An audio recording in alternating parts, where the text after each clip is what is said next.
We sold it from 160 to 200 or something like that. A nice tidy profit. Yeah, we made about $3.5 billion on a $500 million investment. As it turned out, I still sold it way too soon. Since I sold it, they must have shot a gun off and said, "Warren sold. Now it's time to let it go up." Well, yeah, you left money on the table. A lot of money. Dummy. That's what exactly right. Charlie Munger would say. Right? Charlie would say, "You've done it again." But you can't keep always trying. For the average person who's maybe never bought a stock before, what's your advice about that? You can't constantly sit there and wait and say, "Oh, it's going to go higher. It's going to go higher." We don't even think about that. What we think about is how much is it selling for? How much do we think it's worth? When we bought it at $35 billion, effectively, I felt the company was probably worth at least $100 billion. How did it come to your attention? How do you find a stock like PetroChina? I sit there in my office and I read an annual report, which fortunately was in English, and it described a very good company. And told about the oil reserves, told about the refining, told about the chemicals, everything else. And I sat there and read it, and I thought to myself, this company is worth about $100 billion.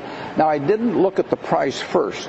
I look at the business first and try and figure out what it's worth, because if I look at the price first, I'll get influenced by that. So I look at the company first. I try to value it, and then I look at the price, and if the price is way less than what I've just valued it at, I'm going to buy it. And how do you value it? Well, that's the trick. Yeah. But it's essentially what I would pay for the whole business if I could buy it. And when we sold the stock, it was valued, we'll say, at probably 250 to 275 billion. And we thought that was a fair price. Now, oil had gone up from $30 a barrel to $75 a barrel. Now it's up even further. But today, yesterday anyway, I believe PetroChina is the second most highly valued company in the world. Higher than GE, next to Exxon. ExxonMobil. Next to Exxon. Have you sold the entire stake? Yeah, I have. Mm-hmm. I wish I hadn't, but I have. As of when? Well, we sold it over a period of time. Sold it over a period of time. If it went down a lot, we'd buy it back. Would you ever buy or sell a stock based on political pressure or no. sort of? So no, the answer is no. People being upset about Darfur had nothing to do with why you sold this stock. The Chinese government owns 88% of PetroChina. They also own control of 29 out of the 30 largest companies in China.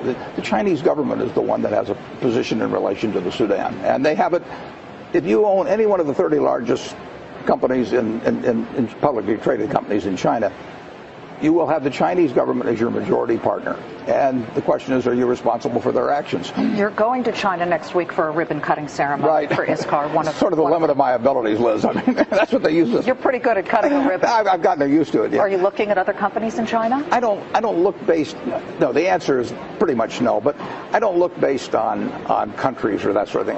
I just read every report I can, and I try and figure out whether something is cheap. But how would you find a report like PetroChina 4 years ago? This was not a name that maybe that a lot of people would. Other guys read Playboy. Yeah, I read annual reports.